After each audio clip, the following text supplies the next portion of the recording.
Fragsters side. Either way, we will be doing that right now as we are into our pistol round. It is going to be a little bit of a boost up on short. Stown, the youngster, will be there to already start things off, getting that first kill onto Ethan and looking for a little bit more, although Cirque will give him more than he probably wanted. Ooh, nice shot from Cirque. He's straight to the B site. There's still two players here. We have a stack up for Fragsters. And oh no, Breeze just runs past. Dragonfly misses a shot, and somehow it's all flipped on its head to NRG's favor, but not for long as Bubsky's still in the site. This triple setup for Fragsters is looking good, but Breeze is just breathing through this bomb site with 2 more frags. It's down to the 1v1, and Bubsky doing so much damage, but he can't finish off the kill. Daps on 13 HP. This should be Bubsky's clutch, but oh no, he doesn't expect the position. Well, even if they just lose a player here, I think they might purchase one into the next round. Torben close on ramp, he's got to be careful. The split new connectors coming through and no one's watching it. It seems like Frags is completely giving up a huge portion of the map. Dragonfly does kill Fugly, who was boosted earlier in the window, but we've still got NRG all over this bomb site. Refresh hasn't been seen with a secondary AWP, and I'm sure that will be a surprise, but Cirque catches another player off on that rotation. Dragonfly dropped in from the window. The jump up tags down Daps through the wall, but the bomb has been planted in the meantime. NRG have no utility, but they do have their star players ready to shine through, and Ethan kicks it off. You're already finding one back in. Stown will fall, and it's left all onto Bubsky. He's got an awful lot left to do, and Cirque being in this mid position now with an AWP. This is the shot. He's going to try and sneak his way onto the diffuser without actually being caught, and he does manage to find the kill on Daps at least, making things a little bit closer. He wants that AWP. Ooh. Will it be the death of him? No. He'll be able to hold on to it. Off through the T-spawn, and they decide to go in through connector instead. This mid position should be used to abuse the short angle, but Stown, he's going to take down Ethan, trying to look towards that connector and jump back up into ladder. Dragonfly just has to hold on to this site and try and drop the bomb. Cirque has been spotted, but he hits the tag. Stown still gets a kill. That's his second of the round, and we have a player in Palace to drop this bomb the second the plant comes in. This should be a double peek, and Fugly, he is none the wiser. But Torben, oh, he sees the rifle, but Fugly still wins the fight. That CT peek comes through, but it's too late. The bomb plant is down, and Dragonfly, while he will drop Breeze, there's still 2 Ts up, and Fugly's doing the damage. Yeah, he's managed to take him down through the box and leave it. Wow, now into a 2v2. That rotation was cut off. Fugly low on HP, should be falling, but he finds the kill anyway. Back into a 1 versus 1. Daps versus Bubsky. Damage being caught, but there's no utility here. The fact is, though, the bomb not planted for Daps. He has to go running, and Bubsky will be there to clutch things out. Oh. Let's see. Nice. Dragonfly has the position in mid. We'll get rid of Daps, who's been a bit of a problem for them so far. Only 30 seconds left to do this. They have the utility, but look at this rotate from Frags as they're already peeling players over from that B site because Bubsky has crept his way into the apartments. NRG are on the site, and the Molotov will at least trade things back to a 4-on-4, but they need to cut off these 2 CT players. Great utility usage from NRG to do exactly that. But without a smoke, we can still have these CTs peak. Problem is the flashbangs are holding them back, and that allows for the bomb plant. Dragonfly follows up with a kill, but do they expect Torben? That's a no. Another 1-for-1 coming through, and Frags are back into a 2-on-2. Bubsky in from the connector. It's the same bomb plant for NRG, but they have far better post plants. For Cirque, it's definitely not the best place, but he still manages to stop them rotating, and if they can't get to the bomb, then he doesn't have any troubles, and Breeze will cut off anybody trying to get towards his teammate. AWP, and onto Dragonfly, it's only the solo one. They wanted that double AWP setup into play, and already Breeze, he was handed the AWP. We've got this rotate back in. In fact, Fragsters are fully stacked up on this A bomb site because of Bubsky pushing into the apartments, and now NRG are coming in for the execute. Yeah, Torben, a lot to do, but Stown, he's picked up the AWP of his big brother and decided, well, the corpse of him, but let's move on anyway, as the CT side are looking to shut this down nicely.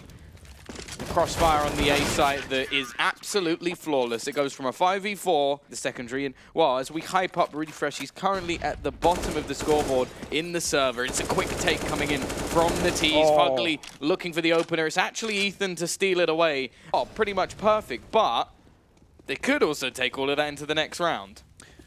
CT spawn push again. It's pre-flashbang, and that's why the first kill comes out from Fragsters. It's, again, another 1-for-1. It's almost like deja vu, but Stown's found another shot, keeping it in the 2v2. And there's so much utility on Fragsters because of the pace that NRG went onto this bomb site. Fragsters were playing with only 1 player here rather than the 3 they had in the previous round, and that's why things have come down so close. But Daps is going to get naded to oblivion, leaving just Breeze alive. Molotov for the bomb, but he's got to take a fight before he throws that on, and he's got to cut off the cross because it's not planted for him.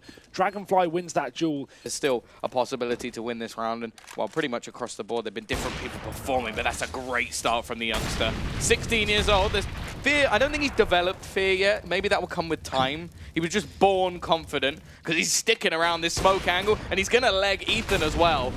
I do love watching him play. Like, Stown is an incredible talent. That smoke as well is so good because he's actually jumped on top of it by the bench. I think they're going to run right past him. He still gets another frag off, and he can hide behind this smoke for a few more seconds while his teammates move in. They don't need to move in. Stown's on 3, and Daps is tagged up as well. This is definitely a winnable round, and they haven't even cleared him from this position. He's just waiting for them to come out of the apartments. A Molotov will get rid of Daps, and this is just great work from Fragsters on this B bomb site. Only Cirque left standing, and we're going to need another youngster to shine through in this round if NRG want a chance. He's trying to bait them in. He spotted the scope of Dragonfly. Now he could look to try and hit him through the wall. Instead, he just arms him. Not something I say too often. And Cirque looking for a little bit more. They got players holding the angle. They know that the clock is also on their side. 25 seconds left. He gets to first. Dragonfly goes down, looks for the second, and hits it as well. Cirque now left with just one man to find. Is Torben Iorden versus his opponent, and he will win it just about. But Cirque, that is not something that ever should have happened. I think they just fly under the radar. Yeah. I think that's a lot of the time. Like these players are just underestimated, and well, they're showing here that maybe they shouldn't be. Either way, it's going to be an execution coming in. Quite a heavy investment, in fact, and already Breeze is going to start things off, push through the smoke. Refresh has missed him, but they've missed him as well. They're all running past. He's just sat in the corner here. He could be the snake in the grass or the man in the smoke. Looks for the kill. He finds one, but doesn't know that Breeze is just around the corner. So much more could have been done by Refresh there, but just didn't quite know. And Breeze is just, well, what is this? That that wasn't everything for NRG, but they get everything out of it. 4 guns going forward. Fragsters push down, and here it is. On up, Tom, they're going to go right up. The question is, why have they got the short smoke where they've got 2 players up in A? It's actually going to be a fake. They're diving down through middle into the connector really, really fast. Not using that short smoke for the typical intended purchase, just to try and offset Frags' estimation. Daps has run into the site like a madman, taking the head off of Torben. But there are 3 players here. There's still a defense for Frags. Dragonfly, again, mollied out of this CT spawn. NRG never smoke it. They'd rather take the fights. And Refresh comes in to attempt to stop the bomb, but he won't be able to do that. Spraying away. There's one. Cirque's in the open, and Refresh finds them both. This may be a round for Fragsters after all. Yeah, he stepped up at the right time. Ethan, though, comes in from behind and turns it right back. The table's not quite there. Nade will do a little bit of damage, but not anything to really write home about. Fugly is still around. He's been tagged quite low. However, Bubsky will now fall, and it's left all on to Dragonfly. The AWPer left alone, and Ethan's flank is flawless. 4 kills from him. Yeah. It's just in just a way you sort of, like, you don't really look at the result as like, oh, wow, that team played really well, which I feel like is a bit of a problem. Either way, looking like a retake A strategy is, well, the CT side have completely been shut out by the smokes. Daps with everything in hand. Flashbang is good, but there's so many players here for Torben to find, and in fact, he will get absolutely nothing, and they'll return with 2.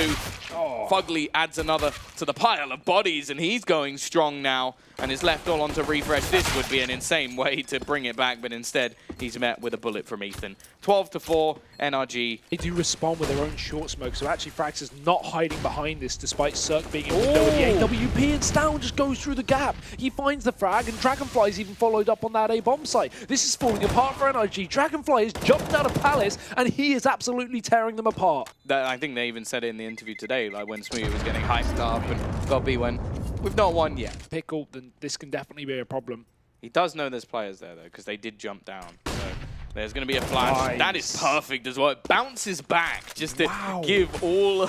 I don't know if that was intentional. Then he can't be blinded. So if that was intentional, that was genius. I want to point out. And, well, Daps doesn't get much easier than that. He's going to find the lineup kill. Ethan's found another. Daps peeks back in. And, well, this is 15. It's down. I have a lot of faith in you, but not here. There's not even a point of damage done on the CT side just yet, and he has to find all 5 kills. They don't have much money either. Like, realistically, a save would actually be better, but Cirque's just going to put him down. So this is, and this is not the game I would have thought would be a stomp. I thought this would be far closer, but it looks like NRG want to end this now. Daps with a double kill, 2 in 1. He's getting a real meal deal up on this B bomb site, and he's looking to take another bite out. 3rd frag coming through, and there it is. Done and dusted. NRG are going through to the quarterfinals here in Kiev.